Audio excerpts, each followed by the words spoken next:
The story begins in a magical place where we see a girl and a boy who's laying on a bunch of roots and stems. The boy's name is Ash Blake, who is also lying down on the rumble without an arm and is also about to die. At this moment, a giant mythical dragon turns into a beautiful girl and approaches Ash, calling him a dumb loser for sacrificing himself for a random girl, and thinks it will be sad to see him go out like this. And the dragon girl thinks Ash deserves much better than to die in such a pathetic way. So she kneels down beside him and puts her hand on his chest and uses some kind of magic power to heal the boy, restoring his arm. But his new arm starts to form a dragon-looking tattoo on it, which Ash will get to use later on. After receiving the new tattoo, Ash wakes up on a bed somewhere, and suddenly a beautiful girl with pink hair starts to kiss his arm with the tattoo and also his chest, and introduces herself as a goddess called Navi, and told Ash this is his first ritual and required ceremony for the power that is about to be born within this world. But Ash seems confused and asks why she's on top of him without anything on, and just before he becomes a real man, he suddenly wakes up and thinks everything that just happened was only a dream and gets up out of bed like he normally does and goes to school.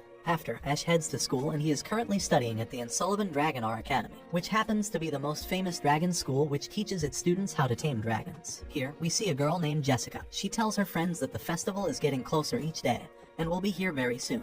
After, Ash appears, and all the other students begin referring to him as the problem child of the school, and start to whisper behind his back, as Ash has a pretty bad reputation in the Dragon Academy. They begin asking each other how the hell this boy even managed to enter this academy. Ash overheard some of the students, and after he angrily tries to hit one of the students that are talking about him, but just at the last second, his friend, named Raymond, stops him and tells him to calm down and said he can't go another year behaving like this and getting a quick temper. Then, another boy named Max tells him that he must learn to behave since they are no longer children and they are now in their senior years. After this, they all go to class where the teacher explains to everyone in the school that they will all receive a tattoo on their arm, which is a symbol called a star brand. And this mark will symbolize you as a student who can partner up with a dragon and is also proof that they are the dragon breeders. And she also indicates to each of them that each mark is specific for each dragon, so other riders cannot tame other people's dragons, so everyone is unique in that way. After class, Raymond asks Ash why he is the only one who can ride the other people's dragons, and doesn't understand why Ash is the only exception to the rule. This is because it's normally impossible for another breeders to ride a dragon that isn't their own.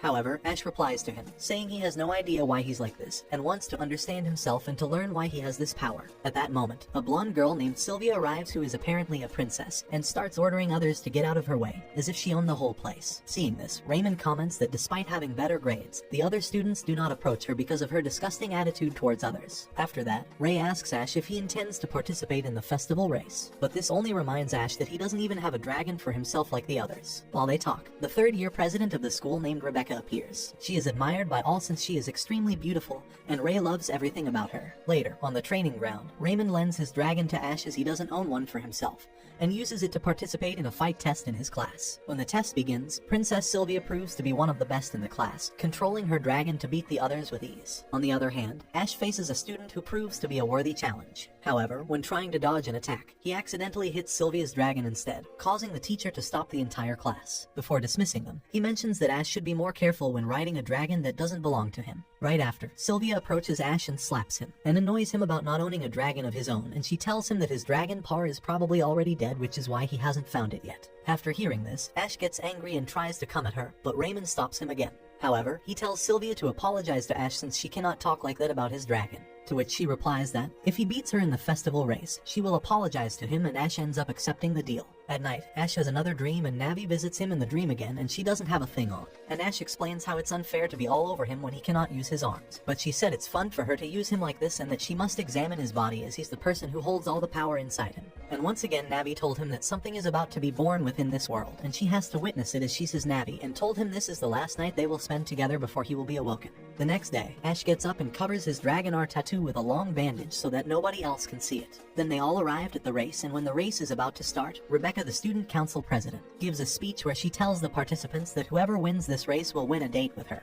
And this makes all the boys go wild, and they start getting serious. Sylvia also gets the opportunity to speak to the students, and she goes up on stage to give her speech. However, she just says that they should all perform at their best, and she gets off the stage immediately without saying anything else. This surprises all the other students, who comment that Sylvia seems to have no feelings and is very strict when it comes to dragon tournaments. After, Rebecca fired a shot into the sky, starting the race, and everyone starts running with their dragons, while Sylvia can fly, as many of the smaller dragons are still young and haven't formed any wings yet, so the skill-based matchmaking is completely trash.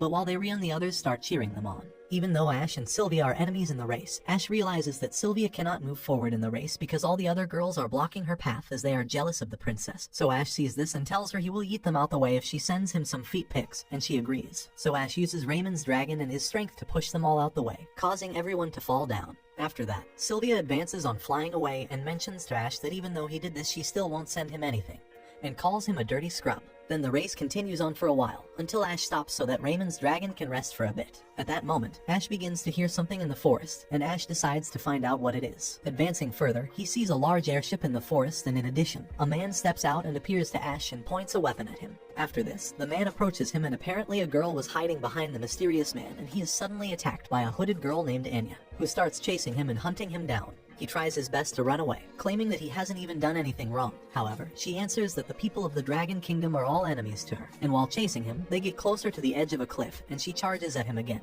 But Ash swiftly dodges her attacks. This causes them to switch places, putting Anya towards the edge of the cliff, and shortly after, part of the cliff breaks off, and she is about to fall, but Ash grabs her hand at the last second, swinging her to safety, but the girl pulls him off, betraying him even though he saved her.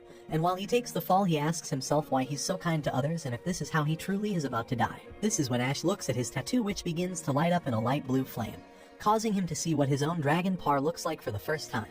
When Ash touches the dragon egg, a beautiful pink-haired girl is awoken and Ash is carrying her in his arms. He lands down below safely on the ground, but upon looking at her closely, he realizes that this is not a dragon and is just a human girl, and he begs the question if his dragon is not even a real dragon and something else entirely. He notices that she also looks a lot like Navi from within his dreams, and he begins to think that maybe this is his long-awaited dragon after all, but can't make sense of it. He holds her in his arms as she was just born, and Ash is wondering if she's really his dragon, as this situation where a dragon appears in human form is completely unheard of, shocking him. When she finally awakens, she hits him, sending him flying into the water. Amazed by her strength, he questions her, asking why she is so strong, but she reminds him that she is a dragon and she should be strong, and reveals her identity to Ash as a dragon, not a human. She confirms that she is his par, and when he tries to tell her he would treat her well as her master, she is ridiculed by his audacity, and asserts herself as his master instead and not his slave, demanding that he will obey her and not demand obedience from her. It appears that everyone's predictions about Ash being a problem child, and also the idea of him having a troublesome dragon, may be 100% accurate, as she proves to be quite a problem for him already and has quite the attitude. After, he takes her to his dorm, but she insists he sleeps on the floor while she takes the bed for herself. Left with no choice, he complies. Throughout the night, she comes and bites him, leaving him wondering as to why she is like that. He eventually wakes up the next morning, covered in injuries. That morning, the school's student president, Rebecca, visits him. Rebecca informs him that she's come to inspect his dragon, as she has heard rumors of something unusual. Ash brings her inside, but when she sees the dragon, they look at Ash with a suspecting face,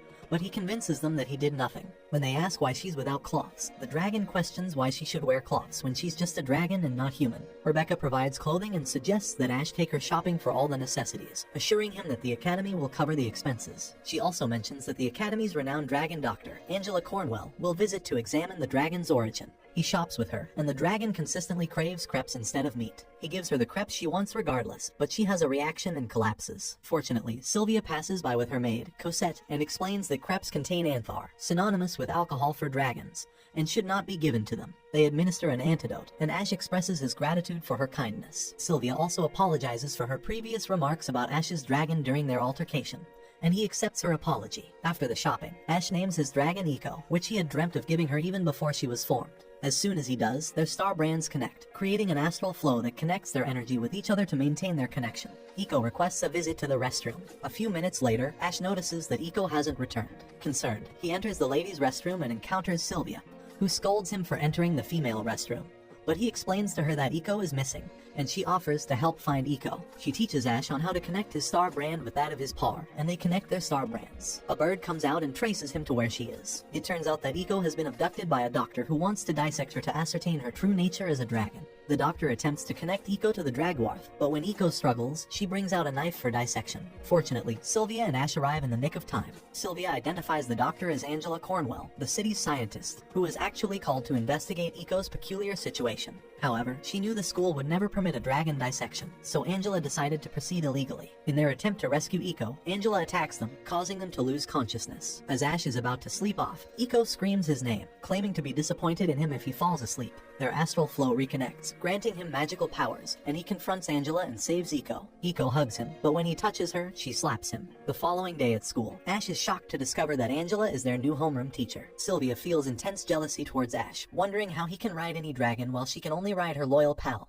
Lancelot. She thinks about how Lancelot has been a great help to her and made her a prototype dragonar due to their close bond and his great skills. Although she is grateful to Lancelot, she still hopes that Lancelot will one day become a maestro so she can be promoted to the position of an arch-dragonar. Frustrated by these thoughts, she tests her skills by attempting to ride other dragons. She instructs her subordinates to prepare a dragon for her test. When she climbs onto the dragon, it reacts furiously, leading to a struggle. Other students and Rebecca watch, bewildered by Sylvia's stupid decision. Ash ponders what might have driven Sylvia to take such a risk, and Rebecca reveals Sylvia's jealousy of Ash, believing she should have the ability to ride any dragon as he can. Rebecca summons her own dragon and intervenes to calm the angry dragon. Fortunately, she can end the entire issue without injuring any of the dragons. Once the commotion subsides, Ash wonders why Sylvia is jealous of him when she already possesses so much. Iko notices some villagers gathering to inspect a legendary statue, and discusses the concept of arch-dragon skills with Ash. He asks if she would like to make him an arch, but she playfully scolds him for suggesting she should go to such lengths for him, considering him just a dog to her and means nothing.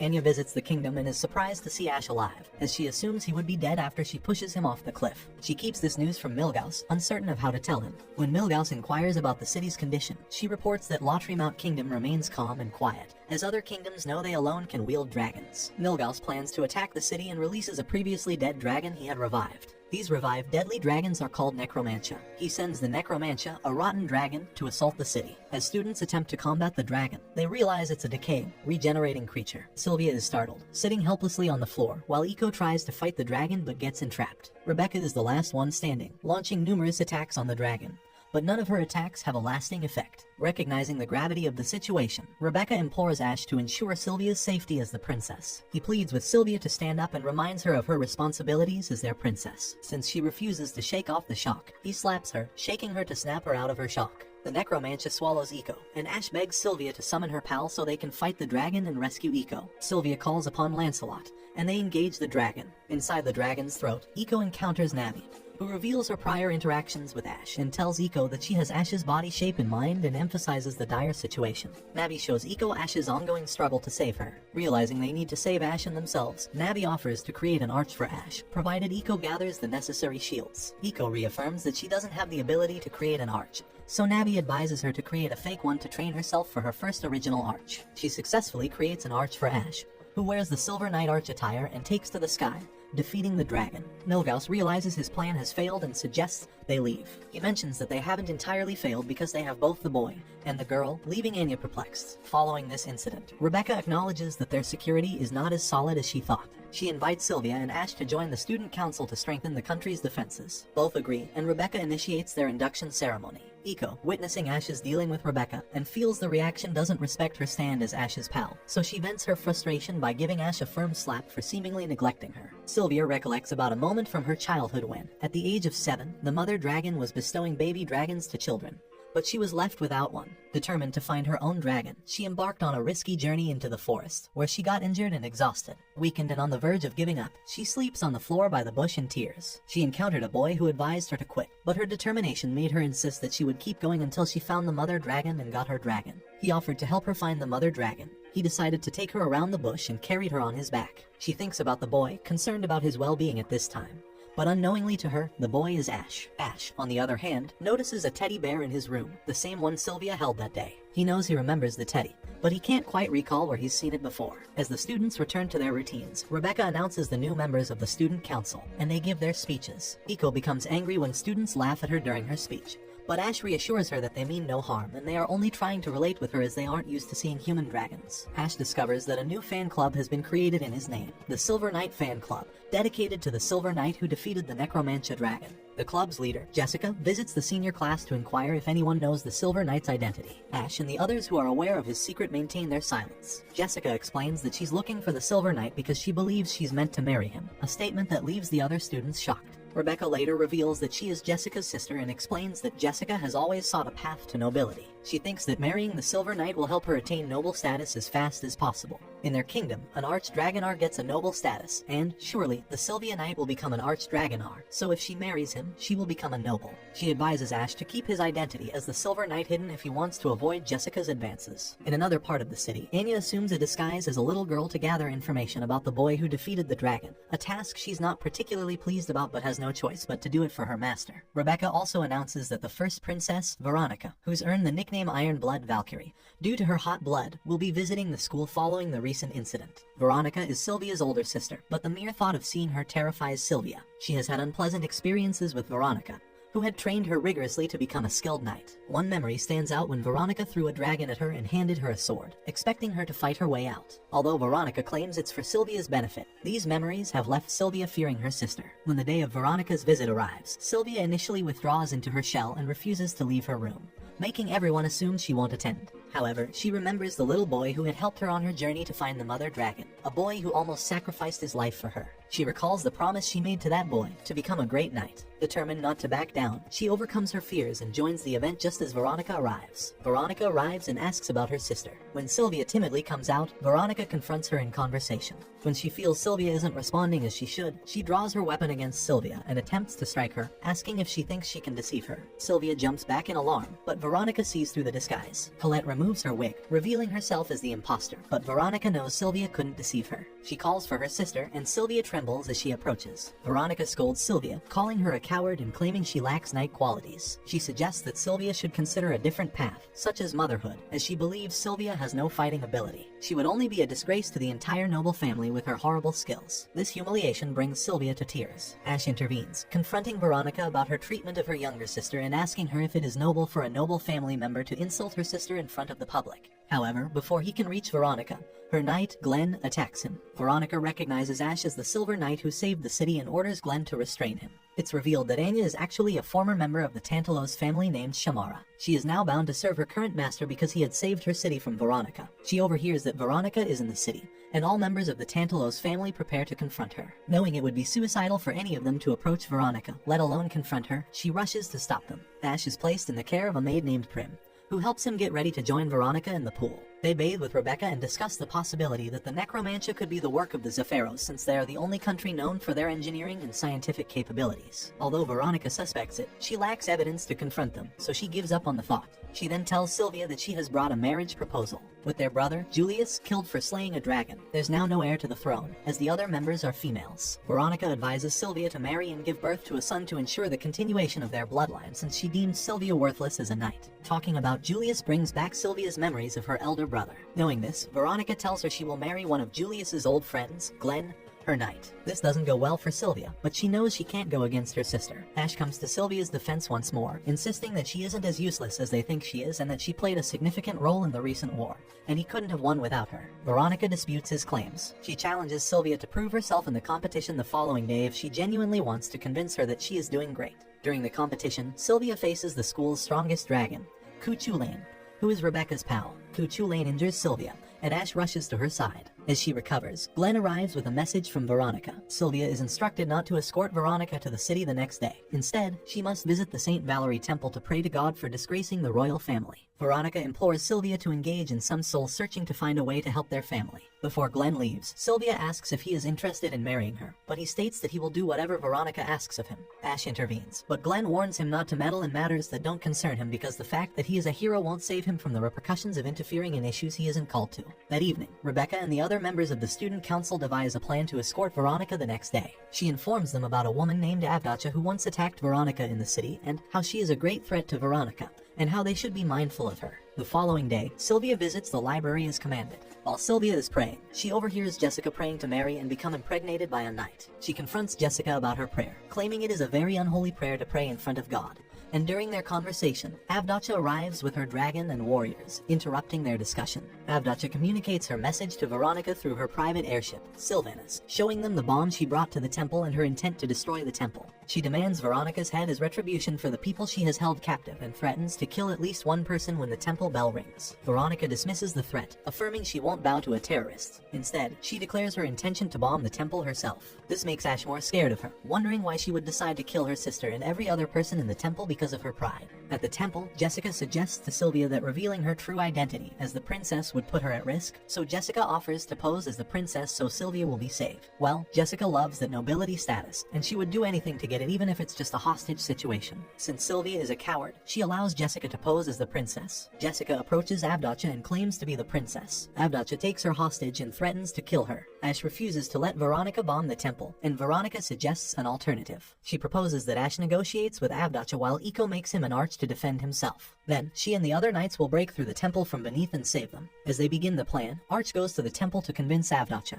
However, Iko struggles to create an arch. She encounters Navi, who tells her she needs to grow and develop into a true dragon for Ash to ride. Anya is also revealed to be a captive in the temple, there to search for her friends, but falling victim to the situation. She sees a crying baby and holds the baby to pet him. Ash meets Avdotcha and informs her of Veronica's refusal to negotiate, explaining that Veronica plans to set the temple on fire herself. He questions whether Avdotcha wants to lose her life over a ransom situation. In a twist, Avdotcha reveals that she didn't intend to cause trouble. Her true objective is to find her younger sister. When a little boy with Anya makes noise, Avdotcha attempts to kill Anya. Sylvia refuses to watch a citizen die while she is there, so that prompts Sylvia to summon her courage. Sylvia steps forward and reveals her true identity as the princess, offering herself to die as a knight instead of watching civilians get hurt due to her own cowardice. Glenn infiltrates the temple through an underground door, and a battle ensues. During the fight, Avdotcha's dragon attacks Ash, but Iko successfully creates the arch that defends him. They win the battle, but Jessica realizes that Ash is the Sylvia knight and confronts him, asking him to impregnate her, to which he refuses. Ash later comforts Sylvia and carries her on his back to her room,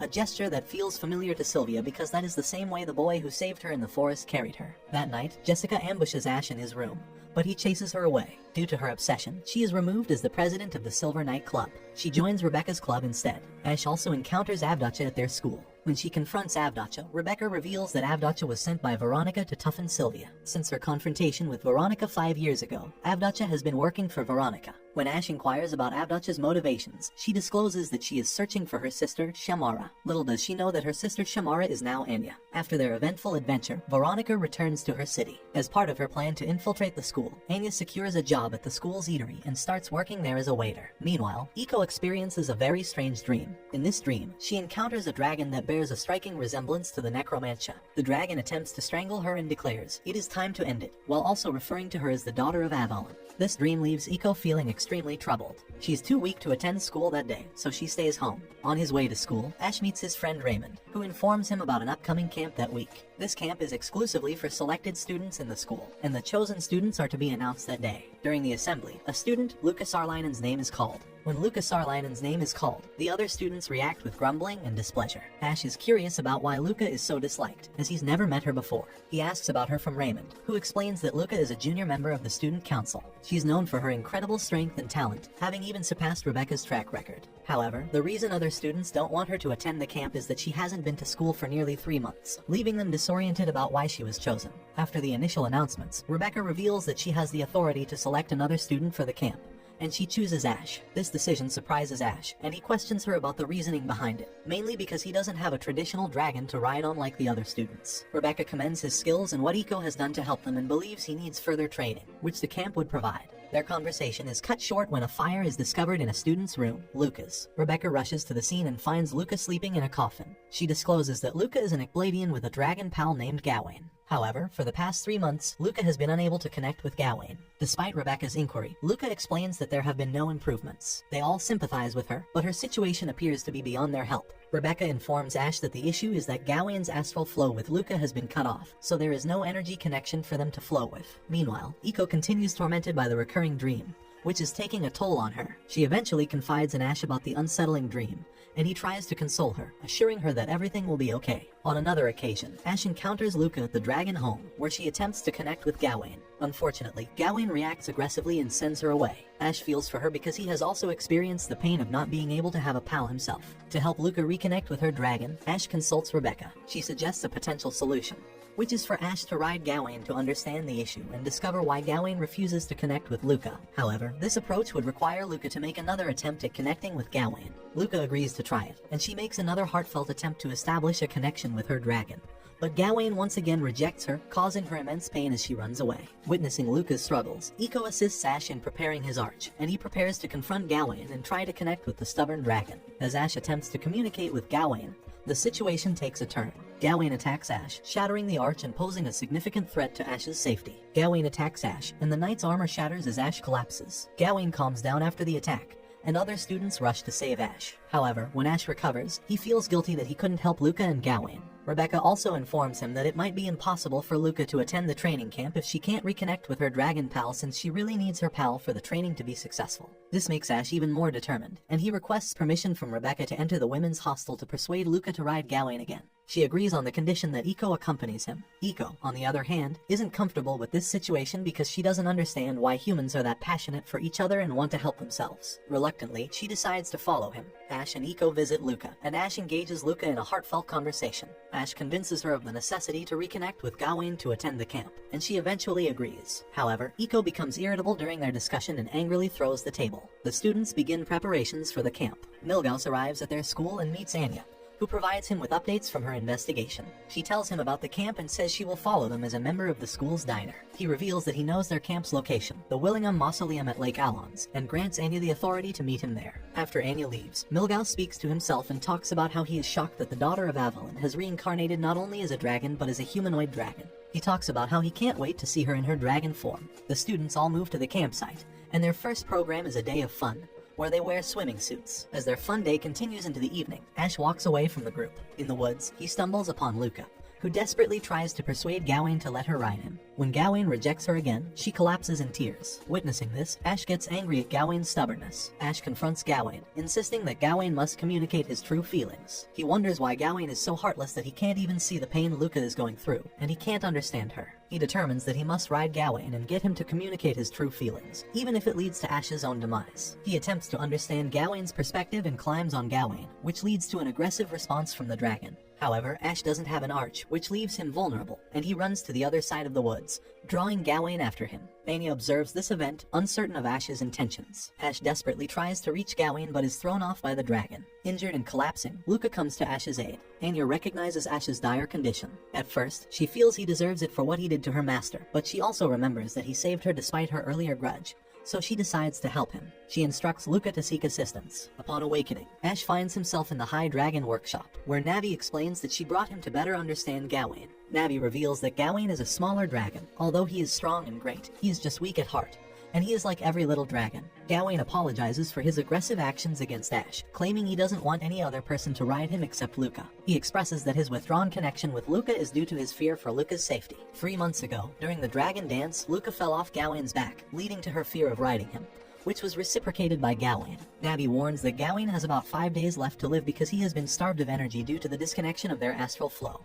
and unless Luca can reconnect their astral flow, he will die. Upon returning to reality, Ash shares this information with Luca, who is determined to save Gawain. In another place, Angela discovers a Forbidden Covenant book, which contains historical information about the kingdom. The book discusses 2 prominent families, the Avalon and the Dark family of Nehalinia, who emerged from the ruins of the former king in Block. Meanwhile, Milgauss arrives, provoking conflict with Angela. Anya also attacks Angela, and Milgauss commands her to kill Angela. He also calls Angela Angie, a name only Prince Julius calls her. Milgauss starts having a conflicting mental turmoil. He speaks to himself, asking a being in him to stop disturbing him, and that being decides to spare Angela for now. Milgauss plans to release another necromantia. At the camp, Luca rushes to her fellow students to deliver an important announcement. Luca arrives to announce that Gawain is missing, causing concern among the group. Rebecca then shares the origin of their training camp, Willingham Mausoleum. It was named after a young master dragon named Nuada, who, out of pity for his sick master, cut off their astral flow and had no energy to survive on any longer. Nuada silently went to the mausoleum to die. When his master eventually recovered, she searched for him around the camp but found him already deceased. This made the mausoleum a resting place for young dead dragons. The group realizes that they must discover Gawain before it's too late, as he also has a few days left to live, and if he hides to die, it will be unfortunate. Rebecca suggests canceling their planned evening party to search for Gawain, but Ash notes that the students have been eagerly anticipating the celebration after the rigorous training. Sylvia proposes that student council members should discreetly search for Gawain to avoid causing panic among the students, but Ash thinks otherwise because if all the student union members leave, including the president, the students will get more concerned. Ultimately, it is decided that Rebecca will attend the party while the others undertake the search. Ash and Sylvia discover a connection leading to Willingham Mausoleum, where they believe Gawain may be. They also find Angela held captive there. Meanwhile, Milgauss releases several necromantia into the party. Realizing the dire situation, Ash begs Iko to visit the workshop and make an arch for him as he would be useless without an arch. However, Iko reminds him that he is just recovering from his injury, but he insists so her spirit disappears to prepare his arch. As they enter the mausoleum, Milgauss taunts Sylvia, saying that if Veronica had confronted him, he would have felt encouraged, but Sylvia is just a weak girl with no skills. He also calls her Sylvie, a name her brother, Julius, used for her. Milgauss awakens Nuada's necromantia, and a battle ensues. Fortunately, Iko completes the arch, and Ash throws on his knight armor to confront Milgauss while Sylvia faces Nuada. Ash attacks Milgauss and hits his arm but finds out Milgauss is using an artificial hand. Arch and Sylvia win their battles, and Milgauss concedes defeat, admitting that he needs to revise his opinion of Sylvia's strength, as she is now stronger. He eventually runs off. They watch their colleagues continuing to fight against the necromantia. This makes Luca feel bad because she can only watch the fight and can't help in any way. However, she gathers her courage and begs Gawain to return, promising not to fear him anymore. Gawain reconnects with her, and together they ride Gawain. She does the dragon dance and she uses it to defeat the remaining necromantias, thereby saving her colleagues. Later, Milgauss meets with Klaus, a member of the military nobility of the Zephyros Empire, and reports that their attacks were not entirely unsuccessful. Klaus expresses his desire to see the demise of Lautry-Mount Knight County and the Chevron Kingdom, particularly at the upcoming Continental Congress. The students return to their school and celebrate their victory. During the festivities, they receive a letter from the king addressed to Sylvia, inviting her to attend the Continental Congress, and requesting her to bring Ash and Iko with her. The Continental Congress is a program held every 5 years among the 5 countries on the Arkstrada continent. This year, it is hosted by Lautry-Mount Country, and Sylvia, along with Iko and Ash, makes her way to the capital, Fontaine. Upon their arrival at the palace, the king requests a meeting with Sylvia, and she leaves Iko and Ash in the care of Prim. Prim takes them on a city tour and provides knowledge about the great places in the capital. During her meeting with her father, Sylvia is surprised by her invitation to the prestigious program, considering herself just a student and she is a weak student. Her father explains that Veronica recommended her presence, which shocks Sylvia as she and Veronica have never had a close relationship. Sylvia also takes the opportunity to inquire about their brother Julius's death during his execution, wondering if it was confirmed that her brother died. However, the king confirms Julius's demise. Julius was executed for the grave crime of killing his own pal, a crime even royal family members cannot escape punishment for, and had to be killed. However, when Sylvia leaves his room, she notices his demeanor changes with the question and figures that her father is lying to her. Later that day, Iko and Ash meet the king, who bestows upon Ash the title of a Dragonar, even though Ash lacks a dragon to ride. Ash finds it difficult to accept the title because he doesn't have a traditional dragon. But the king assures Ash that Iko is unique and shouldn't be judged by conventional standards. Accepting the title, Ash becomes a Dragonar. The group gathers for dinner, where Sylvia questions the absence of the Zephyros king at the Congress. Her father explains that the Zephyros king, due to old age, has sent a representative in his stead. He acknowledges that he knows it is a lie, but he doesn't want to pry further to avoid another war between the neighboring countries. Meanwhile, Milgauss meets with Anya and Klaus, introducing Anya to Klaus for the first time. Klaus reveals that he first met Milgauss 10 years ago when Milgauss was wandering the city, having lost his arm and noble status and being banished from his city. Klaus starts to share more but is stopped by Milgauss, who presents a system designed to awaken a weak dragon. They plan to use it to revive Iko to her true dragon form and tasks Anya with kidnapping Iko the following day. That night, Sylvia dreams about the first necromantia that attacked her school. When she wakes up, she connects the necromantia to her brother's dragon, Mordred, realizing that they have similar walking patterns and attack similarly. She also recalls the striking resemblance between Milgauss and her brother. Sylvia decides to investigate the ruins of her brother's dragon, and upon getting there, she meets Veronica there. When Veronica wonders why she had visited, she reveals her suspicions about Julius. They both realize that every young dragon ashes, including that of Mordred, have been removed. That is more shocking because Mordred's ashes weren't buried where the public could access them and the information was only to the royal family. This maintains their position that Julius is still alive and could be Milgauss. Veronica begs Sylvia not to disclose this information to anyone so they can protect the family's reputation. As preparations for the mask festival begin, Prim helps dress up Iko in various outfits, but Iko rejects each one and asks for more. Frustrated, Prim tells Iko that she could never genuinely look human, emphasizing the innate difference between humans like Ash and dragons like Iko, telling her that no matter how she tries, she can't be with Iko. She explains that Ash will eventually marry, have children, and leave Iko behind. This realization saddens Iko, and she runs away in pain. Meanwhile, Sylvia confides in Ash about her concerns regarding her brother disguised deaf, and her father's role in his execution. She admits she's unsure how to confront this situation, but she really wants to know if Milgauss is really her brother, and she doesn't know what to do. Ash advises her not to stress herself over it and suggests that she should approach Milgauss and ask him directly if he is her brother. Sylvia appreciates his counsel and embraces him. During this conversation, they realize that Iko is missing. Both Prim and Ash begin searching for Iko. A palace servant advises Ash to attend the festival while they look for Iko, assuring him that they know the castle well and will find her. Ash reluctantly attends the festival with a heavy heart, still worried about Iko. To his shock, he finds Milgauss at the festival. Confronting Milgauss, Ash questions his presence, and Milgauss claims it's a case of mistaken identity. Klaus arrives and reveals that he is the king's representative, and that Milgauss serves him. Sylvia intervenes to prevent Ash from further questioning and apologizes to Klaus, although they both know he is lying. After dancing with Ash, Milgauss comes to request Sylvia's hand for a dance. She dances with Milgauss during the festival and attempts to ask him questions to ascertain if he is truly her brother, but he evades her questions. After the dance, he angrily asks her if she wasn't thought that a dance should be done in silence, and questions and inquiries aren't allowed. Afterward, she informs Ash that she couldn't get a definitive answer but noticed that Milgauss dances similarly to people from their kingdom. Iko is eventually kidnapped by Anya, and Prim returns to the palace in tears. She contacts Sylvia and Ash and explains the hurtful words she used with Iko, which prompted her to run away. They launch a search for Iko, and Sylvia suspects that if Milgauss is indeed working with Klaus, the only plausible location for Iko's captivity within the castle would be on Klaus's airship. The experiment to reveal Iko's true form commences on the airship. Iko is placed in a water-filled drum,